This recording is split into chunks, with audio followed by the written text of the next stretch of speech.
Hey guys, स्वागत है आपका मेरे और आपके YouTube channel study with Sushma में। इससे पहले भी हम 2 फिज़िकल साइंस के लेसन प्लान डिस्कस कर चुके हैं। आज का मेरा टॉपिक है विद्युत धारा के प्रभाव। ये क्लास 8 का टॉपिक है। सब्जेक्ट में हम विज्ञान लिखेंगे। डेट जो आप जिस दिन भी आप स्कूल में पढ़ाने के लिए इस टॉपिक को जाएंगे वो डेट लिखेंगे। स्कूल वह लिखेंगे जिसमें आपकी टीचिंग लगती है। पीरियड्स जिस पीरियड में भी आप पढ़ा रहे हो इस टॉपिक को। अब हम सीधे सामान्य उद्देश्य पे आ जाते हैं। ये हमारे साइंस के सेम होंगे। जैसे इसमें मैंने लिखा है, पहला, छात्रों को विज्ञान के प्रति रुचि उत्पन्न करना तथा उनमें एकाग्रता, आत्मविश्वास एवं आत्मनिर्भरता के भाव का विकास करना। सेकंड मैंने लिखा है, छात्रों को विज्ञान के तथ्यों से अवगत कराना। थर्ड मैंने लिखा है, छात्रों में विधिवत रूप से एवं क्रमबद्धता से कार्य करने की आदत का विकास करना। स्पेसिफिक ऑब्जेक्टिव्स, विशिष्ट उद्देश्य हमारे प्रकरण से रिलेटेड होते हैं। मैंने इसमें लिखा है, छात्र विद्युत धारा का प्रत्यास्मरण कर सकेंगे। सेकंड मैंने लिखा है, छात्र विद्युत धारा का प्रत्याविज्ञान कर सकेंगे। और थर्ड मैंने लिखा है, छात्र विद्युत धारा के प्रयोग का कौशल प्राप्त कर सकेंगे। और फोर्थ मैंने लिखा है, छात्र विद्युत धारा का विश्लेषण कर सकेंगे। प्रीवियस नॉलेज में मैंने इसमें लिखा है, छात्रों से अपेक्षित है कि वे विद्युत धारा के विषय में सामान्य जानकारी रखते हैं। टीचिंग एड्स मैंने इसमें हमें प्रयोग करके दिखाना होगा, तो मैंने जो एड्स लिए हैं वही मैंने इसमें लिखे हैं। चालक, तार, विद्युत सेल, कुंजी, बल्ब, चुंबक, कांच का बर्तन, रबर की कोर, कार्बन की छड़, जल, सल्फ्यूरिक अम्ल आदि। हमें प्रकरण स्टार्ट करने से पहले हमें पूर्व ज्ञान पर आधारित प्रश्न या प्रस्तावना प्रश्न करने होंगे। पाठ्य वस्तु में हम लिखेंगे पूर्व ज्ञान पर आधारित प्रश्न, उद्देश्य एवं उनका विशिष्टीकरण में लिखेंगे छात्र पूर्व ज्ञान का प्रत्यास्मरण कर सकेंगे तथा विद्युत धारा से संबंधित तथ्यों एवं प्रत्ययों का प्रत्याभिज्ञान कर सकेंगे। प्रस्तावना प्रश्न पहला मैंने पूछा है, बिजली के स्विच में लगे तार को छू लेने पर क्या होता है? तो करंट आ जाता है, बच्चे बताएंगे। सेकंड क्वेश्चन मैंने रखा है, करंट क्यों आता है? तो बच्चे बताएंगे बिजली के चलने से करंट आता है। और थर्ड मैंने रखा है, बिजली के स्विच से प्रेस या हीटर का तार जोड़ने पर क्या होता है? तो बच्चे बताएंगे हीटर या प्रेस गर्म हो जाती है। फिर नेक्स्ट क्वेश्चन रखा है मैंने, इसी प्रकार बिजली विद्युत को कौन से प्रभाव है? तो समस्यात्मक प्रश्न हो जाएगा, बच्चे यहाँ पे अटक गए और यहीं से हमारा उद्देश्य कथन निकल आएगा। तो हम बच्चों से कहेंगे, छात्रों आज हम विद्युत धारा के विभिन्न प्रभावों का अध्ययन करेंगे। फिर हमें स्पष्टीकरण देना होगा। हम जानते हैं कि किसी चालक को घर्षण द्वारा आवेशित किया जा सकता है। आवेश 2 प्रकार के होते हैं, धनावेश तथा ऋणावेश। जब धनावेशित चालक को ऋणावेशित चालक से तार द्वारा जोड़ा जाता है तो ऋणावेशित चालक से इलेक्ट्रॉन धनावेशित चालक पर जाने लगते हैं। आवेश के प्रवाह को विद्युत धारा कहते हैं। विद्युत धारा 2 प्रकार की होती है, प्रत्यावर्ती धारा और दिष्ट धारा। छात्र क्रियाएं में हम लिखेंगे, छात्र ध्यानपूर्वक सुनते हैं, व्याख्यान एवं प्रदर्शन विधि चल रही है। और यहीं पे मूल्यांकन प्रश्न मैंने रखा है, विद्युत धारा कितने प्रकार की होती है। अब नेक्स्ट पाठ्य वस्तु है विद्युत धारा के चुंबकीय प्रभाव, और इसी से रिलेटेड हमें विकासात्मक प्रश्न पूछने होंगे बच्चों से। पहले मैंने इसमें प्रश्न रखा है, चुंबक का मुख्य गुण क्या होता है? तो छात्र क्रियाएं में लिखेंगे, यह लोहे को अपनी ओर आकर्षित करती है। फिर सेकंड क्वेश्चन मैंने पूछा है, चुंबक में कौन से ध्रुव होते हैं या कौन से ध्रुव होते हैं? तो बच्चे बताएंगे चुंबक में उत्तरी एवं दक्षिणी ध्रुव होते हैं। तो नेक्स्ट क्वेश्चन मैंने रखा है चुंबकत्व किस चीज़ का प्रभाव है, तो बच्चे बताएंगे चुंबकत्व विद्युत धारा का प्रभाव है। फिर नेक्स्ट क्वेश्चन विद्युत धारा के इस चुंबकीय प्रभाव को किस प्रकार सिद्ध कर सकते हैं, तो बच्चे अटक जाएंगे, समस्यात्मक प्रश्न हो जाएगा। और फिर हम अध्यापक स्पष्टीकरण करेगा।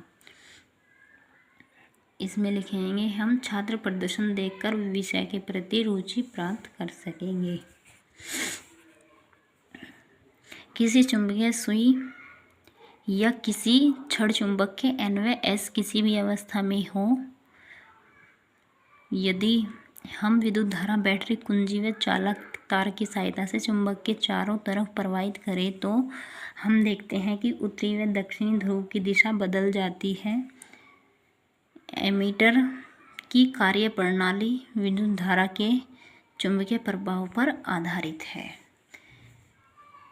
छात्र ध्यानपूर्वक सुनते हैं। व्याख्यान एवं प्रदर्शन विधि चल रही है। मूल्यांकन प्रश्न,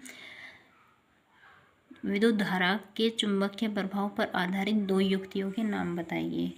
मैंने मिनिएचर इसमें विभिन्न प्रकार के चुंबक दिखाए हैं।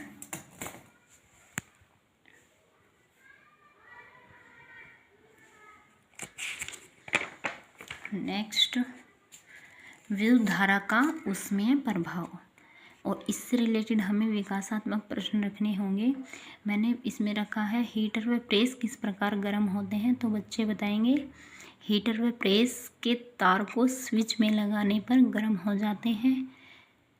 फिर नेक्स्ट क्वेश्चन, स्विच में ही तार को लगाने पर हीटर क्यों गर्म होता है, क्योंकि फिर छात्र बताएंगे क्योंकि स्विच में तार लगाने पर विद्युत धारा प्रवाहित होने लगती है। फिर नेक्स्ट क्वेश्चन मैंने पूछा, यह रखा है इसमें, यह विद्युत धारा का कौन सा प्रभाव है, तो बच्चे अटक जाएंगे, समस्यात्मक प्रश्न। फिर हमें स्पष्टीकरण करना होगा और उद्देश्य कथन में हम लिखेंगे छात्र प्रयोग द्वारा विद्युत धारा के प्रभावों को प्रत्यक्ष रूप से जान सकेंगे। स्पष्टीकरण में लिखेंगे जब किसी चालक में विद्युत धारा प्रवाहित की जाती है तो उस चालक का ताप बढ़ने लगता है। विद्युत धारा के इस प्रभाव का उपयोग करके अनेक उपयोगी उपकरण बनाए गए हैं, जैसे विद्युत प्रेस, बल्ब, विद्युत हीटर, बाल सुखाने के लिए ड्रायर आदि। छात्र ध्यानपूर्वक सुनते हैं। व्याख्यान एवं प्रदर्शन विधि चल रही है। मूल्यांकन प्रश्न में मैंने रखा है विद्युत धारा के उसमें प्रभाव के कुछ उदाहरण बताइए। फिर नेक्स्ट, विद्युत धारा का प्रभाव है रासायनिक प्रभाव, विद्युत धारा का रासायनिक प्रभाव। फिर इससे रिलेटेड हमें प्रश्न करने होंगे। छात्र अध्यापक जल विद्युत अपघटन से संबंधित प्रयोग मेज पर रखकर प्रदर्शित करेंगे और चार्ट के माध्यम से निम्न प्रश्न करेंगे। इसमें मैंने प्रश्न रखा है बर्तन की ओर इशारा करते हुए, यह क्या है, तो बच्चे बताएंगे यह एक कांच का बर्तन है। सेकंड क्वेश्चन, इसके नीचे क्या लगा है, तो बच्चे बताएंगे इसके नीचे कॉर्क है जो रबर की है।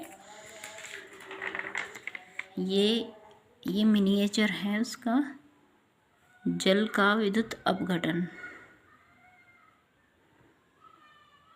आई होप आपको क्लियर समझ दिख रहा होगा। ये ऊपर हाइड्रोजन है यहाँ पे, और ये ऑक्सीजन, कांच का एक बर्तन, जल प्लस H2SO4 की कुछ बूंदें, ये कील है और ये कुंजी है यहाँ पे और सेल है। जल का विद्युत अपघटन, विद्युत धारा का रासायनिक प्रभाव। नेक्स्ट प्रश्न है इस कॉर्क में कितने छिद्र होते हैं, तो बच्चे बताएंगे इस कॉर्क में 2 छिद्र हैं।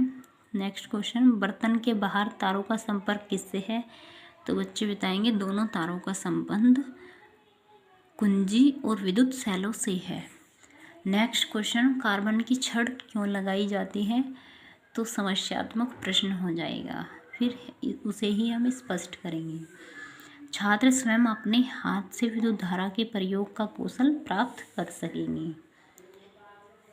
फिर हमें स्पष्टीकरण में लिखना होगा कार्बन की छड़ इसीलिए लगाई जाती है क्योंकि ये इलेक्ट्रोड का कार्य करती है। इस प्रभाव के द्वारा विद्युत ऊर्जा का रूपांतरण रासायनिक ऊर्जा में किया जाता है।